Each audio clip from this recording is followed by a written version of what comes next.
Catch a creative vibe on the Urban Cube with Sister Shemiza. Assalamu alaikum and good morning. The time is 11:30. You are listening to me, Shemiza, taking it all the way up to 12 o'clock on Inspire FM, brought to you across Luton surrounding areas and across Sheffield and Nottingham this morning.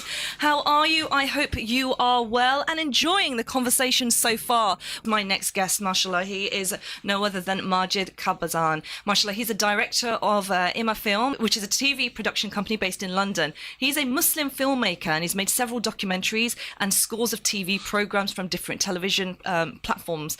He is joining me today to talk about a latest documentary that he's working on, and it's called Joan of Arc. Now, Joan of Arc is an anti-racism film based on a true story. To hear more about this, I'm welcoming Brother Majid on the line now. Assalamu alaikum, Brother Majid. Assalamu alaikum. How are you, brother? Thank you very much. Alhamdulillah. And I'm very glad that you provided this platform for me to explain about this project. Mashallah. Now, Joan of Arc, it's a film about anti-racism and it's based on a true story. Could you share this with us a bit more, please? Yes. In fact, it is a feature film, not a documentary. Okay. I have to correct that. Mm-hmm.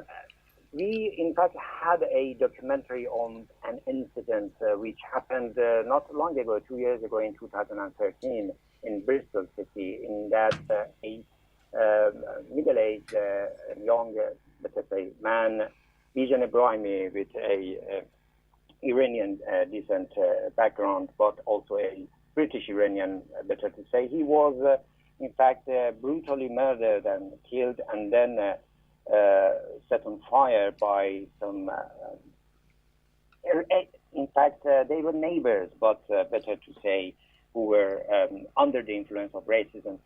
And this brutal murder inspired us for this documentary. But after that, we noticed that this incident is not something that we have to just make a film and forget about it. So we decided, in fact, the filmmaker, main director, Hamid Khairoldin, who is the main director and an old friend of mine, he decided to make a feature film, which is a very, a big project, let's just say, in this country. And since then, which was 2-3 years ago, he and all of us worked a lot to bring this into the stage that, alhamdulillah, I can say that we can really kickstart the project, but we are very much hoping that we can really get the... Are you trying to get justice for the family, brother? What is it that you're aiming to do through this film? Well, I mean, injustice that we are witnessing around the world, which is inspired by racism, is not something that we can forget. And it is not because we are not engaged in and we are not involved, it can disappear. No, unfortunately, it can happen to all of us. So wherever it happens, no matter it is in England, it is in the US, it is in any Middle Eastern countries or anywhere in the world, we have to be sensitive and we have to really think about it. We really are very eager to make a film which can influence not only those who are the victim or the family or relatives of the victim, but also those who are committing this crime. To see that what they are doing, it is against any humanity. It is not only about killing or murdering an innocent person. It is about the humanity. We are all human beings. We cannot just kill anyone because we don't like them, or they talk in a different way, or their skin is different, or it is totally inhumane. Now, brother, it's called Joan of Arc, a very interesting title which reflects history, medieval history. Why call it Joan of Arc? And what does it reflect? It is a very interesting question. In fact, the filmmaker wanted to raise the question, and one of the tricks in this title was to bring the question in a wider community. So it is not just a title, it is something that would really bring the question in our mind.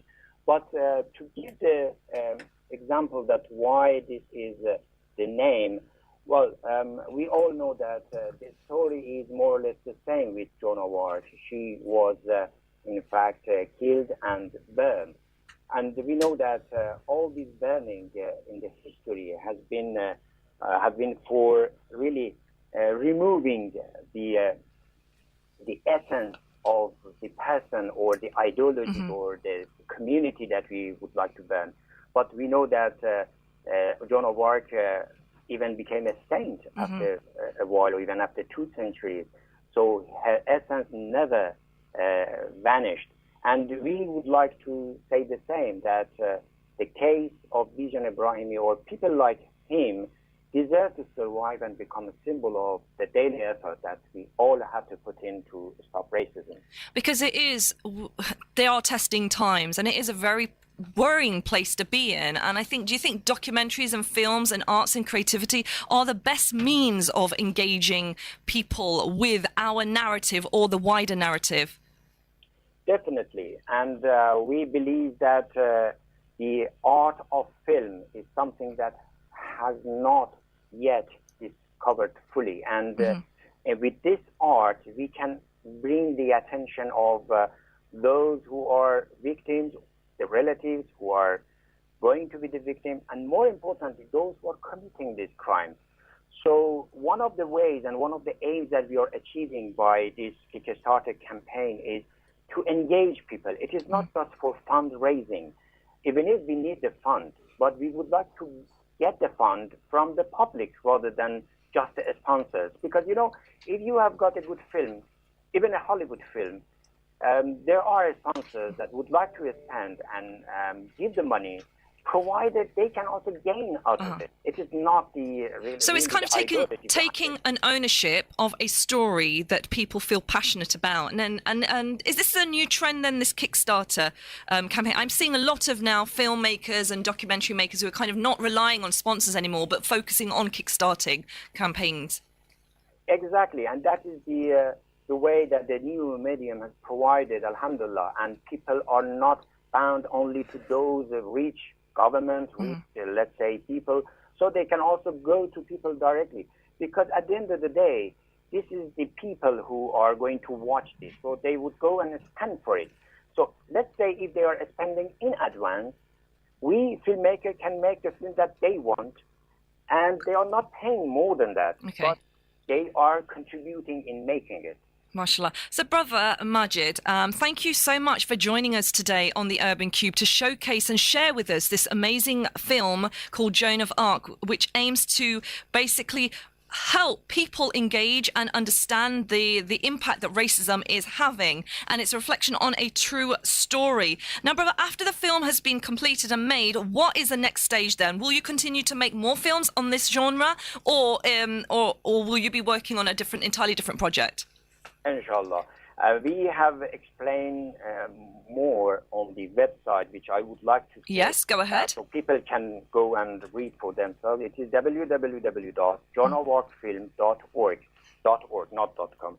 So every information is there, and they can directly go to Kickstarter or any other related pages. We hope to make more feature films, but also documentaries on this. And there are incidents, unfortunate incidents, similar ones in Afghanistan, committed by ISIS or others. So we would like to expand this. So it is not about a specific country. It is about all those who are committing this crime, wherever they are. And thank you for your efforts. I think it's extremely important and valuable what you are doing, mashallah. Thank you so very much, Brother Majid Khabazan, for joining us today from Ilm Film and sharing this documentary, which is based on a true story called Joan of Arc. Assalamu alaikum. Thank you very much. Salam alaikum. Now, that was Brother Majid Khabazan, who has called us all the way from London to talk about a film called Joan of Arc, which is an anti-racism film based on a true story, and they were launching their Kickstarter campaign. Wow. It's definitely inspirational. And your thoughts on this then, guys? Yeah, I think it all goes back to, I think, you know, he mentioned about Kickstarter. That's such an amazing phenomenon. Like, there are literally no excuses. If you want to do something, if you're really passionate about something, like this man, clearly he sounded very passionate over the line, and he's gone out and he's done something about it, and it's making a positive change, a positive contribution to society.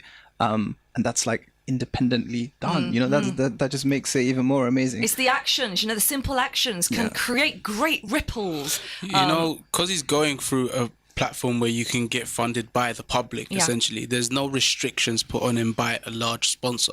And I think that's a very key element to this, because it allows, essentially, as a producer, as a director, you're an artist.